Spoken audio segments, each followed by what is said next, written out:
School అంటే ఒక మోజు మీద వెళ్తున్నారు. కానీ ప్రభుత్వ పాఠశాలలో జరిగే అన్ని యాక్టివిటీస్ ఎందుకు చేస్తున్నారంటే మీకు తెలియాలి.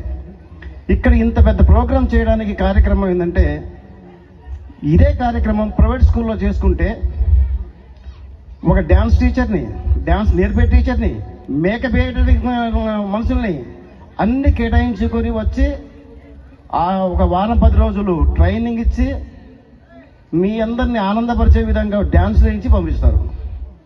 మరి ఇక్కడ అలాంటి ఏమీ లేకుండా మరి మా టీచర్లు ఒకవైపు చదువు చెప్పుకుంటూ ఈ పిల్లల చేతి ఇంతకు మంచి యాక్టివిటీస్ చేయిస్తున్నారంటే మరి మా టీచర్లు, ప్రభుత్వ పాఠశాల పనిచేసే టీచర్లు ఎంత కమిట్మెంట్గా పనిచేస్తున్నారో ఒక్కసారి ఆలోచించండి.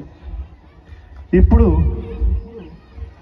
ప్రైవేట్ పాఠశాలలో ఎల్కేజీలో చదువుతున్న పిల్లవాడిని పంపిస్తున్నారు. ఎల్కేజీ నుంచి వాడి కష్టాలు స్టార్ట్ అయితే వాడికి ఇంజనీరింగ్ అయిన తర్వాత ఉద్యోగం వచ్చే వరకు అదే కష్టపడుతూనే ఉంటున్నాడు వాడు. ఒకవేళ వాడికి ఉద్యోగం రాలేదనుకోండి, చివరికి మీరు ఎలా అయితే పిల్లవాడిని వదిలేశారో వాడు కూడా చివరిలో మిమ్మల్ని వదిలేస్తారు.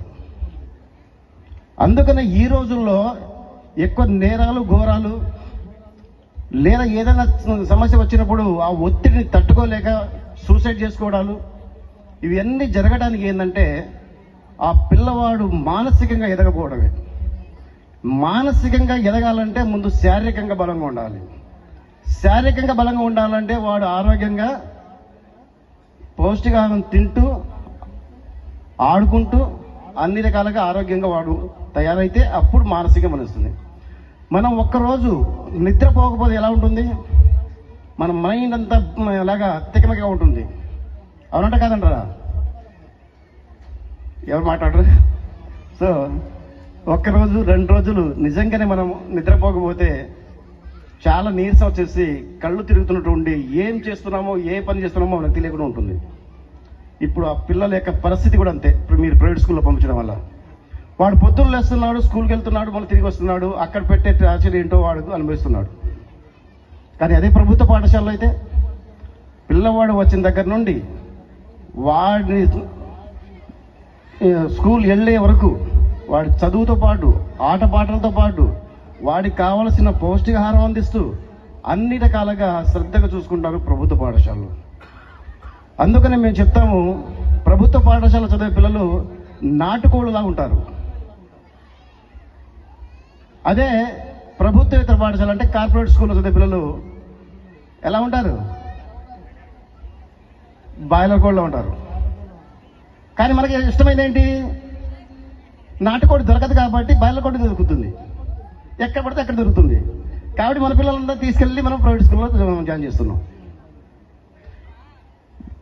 ఒక పిల్లవాడు పూర్తిగా పరిపూర్ణంగా తీర్చిదిద్దబడాలంటే ఒక్క చదువుతో ఉద్యోగమే కాదు.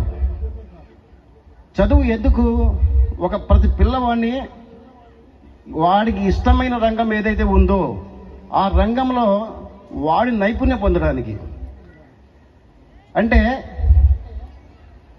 ఒక డాక్టర్ కానీ, ఒక ఐఏఎస్ కానీ, లేకపోతే ఒక కలెక్టర్ కానీ ఇవే అవ్వాలా? మామూలుగా ఒక కుమ్మరి కుండలు తయారు చేసే వ్యక్తి కాకూడదా? ఒక చాకరీ వాళ్ళు మామూలుగా బట్టల షాప్ పెట్టకూడదా? అందులో నైపుణ్యం రాకూడదా వాళ్ళకి? అలాగే వాళ్ళ కుల వృత్తులు ఏవైతే ఉంటాయో ఆ కుల వృత్తిలో కూడా నైపుణ్యం పొంది వాళ్ళు ఆల్రౌండ్ డెవలప్మెంట్గా వాళ్ళ కాళ్ళ మీద వాళ్ళు వచ్చే విధంగా నిలబడే విధంగా తయారు చేసేదే విద్య. అంతేగాని విద్య అంటే చదవడం, ఉద్యోగం చేయడం, చదవడం, ఉద్యోగం చేయడం. ఇప్పుడు మన మండలంలో దాదాపు 28,000 మంది పిల్లలు చదువుతున్నారు. 28,000 పిల్లల్లో 9,000 మంది మాత్రమే ప్రభుత్వ పాఠశాల చదువుతున్నారు. మిగిలిన 19,000 మంది ప్రైవేట్ స్కూల్లో చదువుతున్నారు. ఇప్పుడు ప్రైవేట్ స్కూల్లో చదివే వాళ్ళ పిల్లలు అందరూ ఐఏఎస్ అయిపోతారా? పోనీ అందరికీ ఐఐటి సీట్లు వచ్చేస్తాయా? ఒక్కసారి తొందరగా గుర్తుంచుకోండి, మీరు పిల్లవాడి మీద పెట్టే ప్రతి పైసా కూడాను ఈరోజు మీరు కానీ దాన్ని కాపాడుకొని ఆ పిల్లవాడి పేరు మీద సేవింగ్ చేయగలిగితే వాడు ఇంటర్మీడియట్ అయిన తర్వాత లేదా ఇంజనీరింగ్ అయిన తర్వాత అది లక్షలు కనబడుతుంది. ఈరోజు ఎల్కేజీలో పిల్లవాడిని జాయిన్ చేస్తే 30,000 దగ్గర నుంచి మొదలు పెడితే ఇంటర్మీడియట్ అయ్యే వరకు పిల్లవాడికి కనీసం 20 లక్షల రూపాయలు మీరు ఖర్చు పెడుతున్నారు. అంటే ఇంటర్మీడియట్ ఏదైనా కూడా వేసుకోవాలి, చదివినా మీరు 1-2 లక్షలు ఖర్చు పెట్టాల్సిందే. సో ఆ విధంగా మీరు ఎల్కేజీ నుంచి లెక్క పెట్టుకోండి, 20 లక్షల రూపాయలు వాళ్ళ మీద ఖర్చు పెడుతున్నారు. ఖర్చు పెట్టిన తర్వాత వాడికి ఉద్యోగం రాకపోతే అటు ఖర్చు డబ్బు పోయే, ఈ పిల్లవాడు ఏ పనికి చేయక దేనికి పనికి రాకుండా పోయాయి.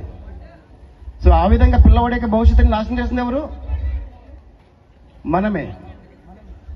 సో నేను ప్రైవేట్ స్కూల్లో, గవర్నమెంట్ స్కూల్లో కాదు, ప్రతి పిల్లవాడికి విద్య అందించాలి. అది శారీరకంతో పాటు మానసికంగా ఒత్తిడి లేకుండా చదువులు అందించాలి.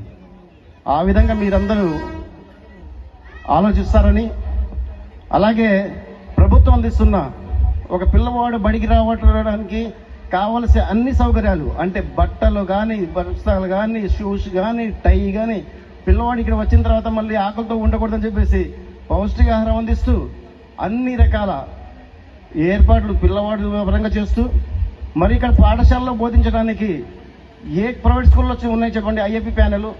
ఐఎఫ్పి ప్యానెల్లో దాదాపు మన సర్వం, అంటే మన ఫోన్లో ఉంది కదా, మన చేతిలో ఫోన్ ఉంది, ఆ ఫోన్లో అన్నీ ఉన్నాయని అనుకుంటాం. అన్నీ ఉన్నాయా? మనకేంటంటే ఫోన్ వచ్చిందా వెళ్ళిందా, ఈ రెండే మనకు తెలుసు. అదే మీ దగ్గర ఉన్న 3వ తరగతి పిల్లవాడికి మీ ఫోన్ ఇవ్వండి, మొత్తం ఇప్పేసి అందులో ఏమున్నాయి మొత్తం చెప్పేస్తాడు. సో పిల్లలు తెలియగలవారు. ఇక్కడ స్టఫ్ అని చెప్పేసి ఇక్కడ మాస్టర్ గారు ఉపయోగించారు, ఇక్కడ అందరూ మాట్లాడారు. తెలివితేటలు అందరికీ ఉన్నాయి.